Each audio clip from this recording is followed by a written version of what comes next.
د کامل مؤمن به موږ ته په دنیا کې څنګه پته لګي چې دا سړی د ایمان نه ډک انسان دی، او د منافق انسان به موږ ته په دنیا کې څنګه پته لګي؟ پیغمبر علیه الصلاۃ والسلام فرمایي دوه علامات چې بچا کې دوه، دا سړی د ایمان نه ډک دی، د دې سړی ایمان قوي دی، مضبوط دی. یو علامات نبی کریم علیه الصلاۃ والسلام فرمایي حیا ده، چې دا سړی د حیا نه ډک انسان دی، نو دا د ایمان نه ډک انسان دی. حیا دا د ایمان حصہ ده.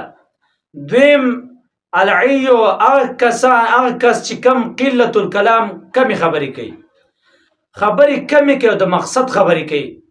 دا دو علامات دا د هغه انسان دی چې کم انسان د ایمان نه ډکی، یو حیا او یو کمی خبرې کول. نن سبا چې کم خطبا دي بیانونه کوي، وای تاسو وګورئ دې ته دې څومره اوږد بیان کوي، ایسته لګی یو لګی اوږد بیان وکړي او مقصد پته نه لګي. وای دا خطبا په دې خطبه کې د داسې بندګانو صفتونه بیانوي چې هغه الله هم ترې خفه وي، پیغمبر هم ترې خفه وي.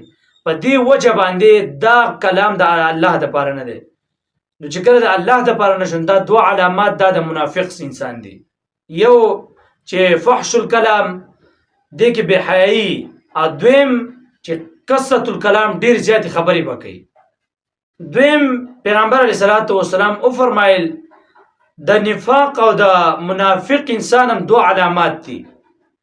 یو دا چې فحش الکلام ناروا خبرې، دغه رنګې بې حیا خبرې، داسې کلام به کوي چې په هغه کې ناروا او کنځلي، دغه رنګې بې حیا خبرې کوي.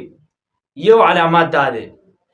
دویم علامات دا دی چې کثرت الکلام، بیان لپس راغلی بیان نه، کثرت الکلام چې ډېرې خبرې کوي، دا د منافق سړي علامت دی. او بیا لیکلي حدیث کې راځي